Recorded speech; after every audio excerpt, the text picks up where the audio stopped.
130 करोड़ भारतीय कोरोना से जंग लड़ रहे हैं, रोजी रोटी की मार झेल रहे हैं, आर्थिक संकट से जूझ रहे हैं और संकट के इस समय में भी जन विरोधी केंद्रीय भाजपा सरकार रात के अंधेरे में देशवासियों के खून पसीने की कमाई को लूटने में लगी है। कच्चे तेल की कीमतें पूरी दुनिया में अपने न्यूनतम स्तर पर हैं। उसका लाभ 130 करोड़ देशवासियों को देने की बजाय पेट्रोल और डीजल पर निर्दयी तरीके से टैक्स लगाकर भाजपा सरकार मुनाफाखोरी कर रही है। विपदा के इस समय में पेट्रोल और डीजल पर टैक्स लगाकर देशवासियों की गाढ़ी कमाई को लूटना आर्थिक राजद्रोह है, देशद्रोह है। मैं फिर दोहराता हूं, विपदा के इस समय में पेट्रोल और डीजल पर टैक्स लगाकर देशवासियों की गाढ़ी कमाई को लूटना आर्थिक देशद्रोह है।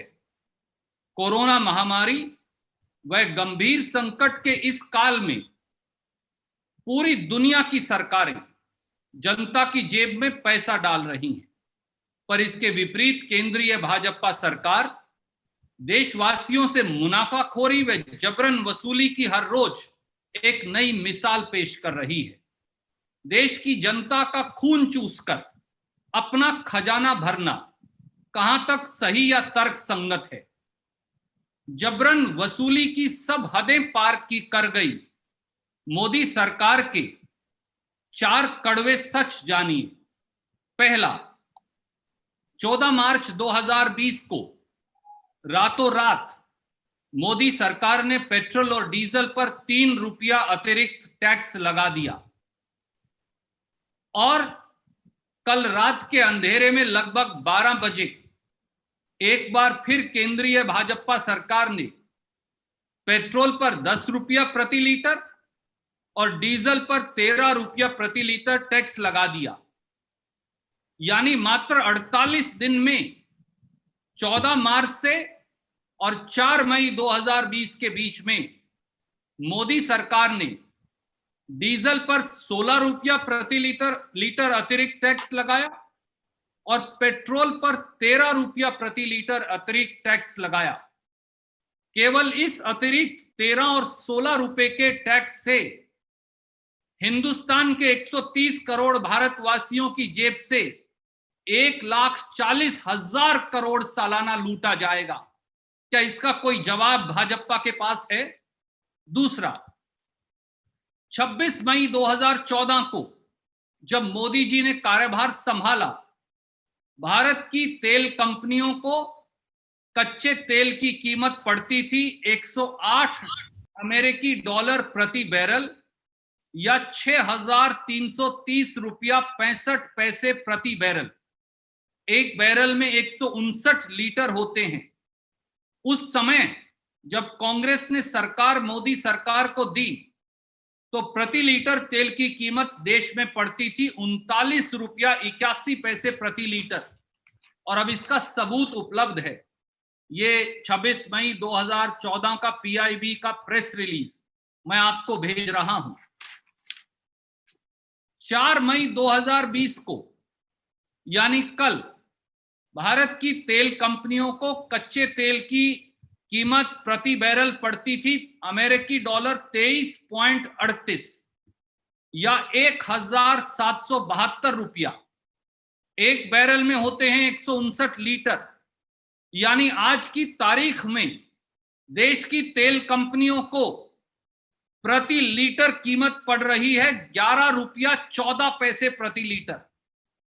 तो फिर देशवासियों को 11 रुपया 14 पैसे प्रति लीटर वाला तेल, 71 रुपया 26 पैसे प्रति लीटर पेट्रोल व 69 रुपया 39 पैसे प्रति लीटर डीजल के हिसाब से क्यों बेचा जा रहा है?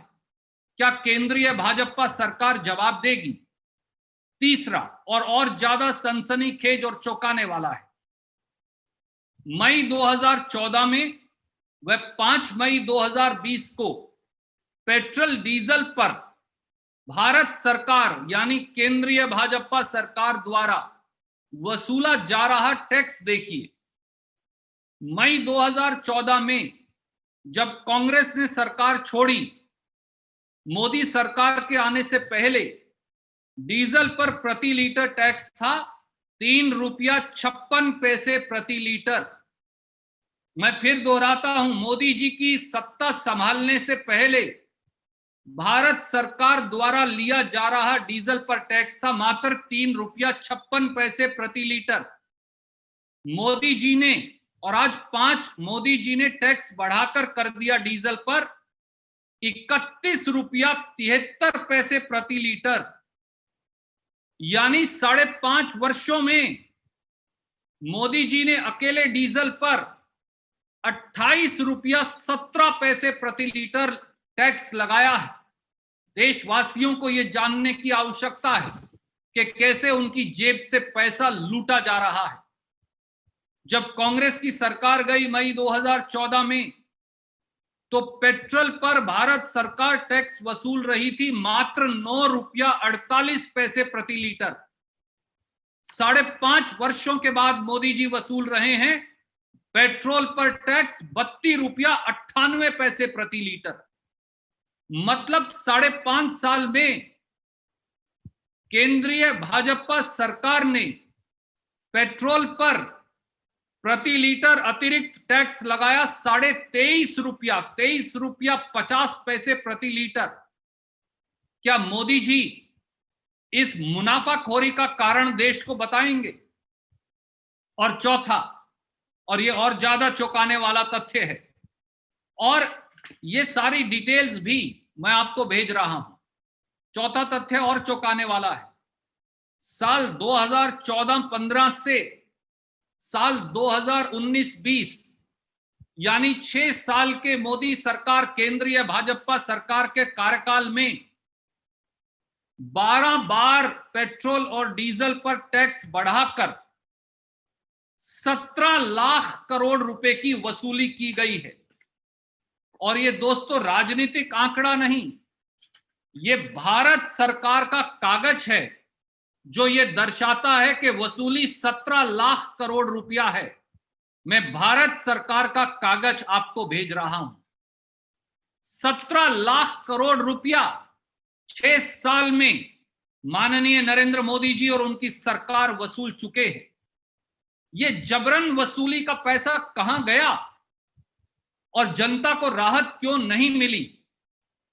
130 करोड़ देशवासियों की ओर से हम मांग करते हैं कि देश के प्रधानमंत्री श्री नरेंद्र मोदी सामने आए और देश को जवाब दें।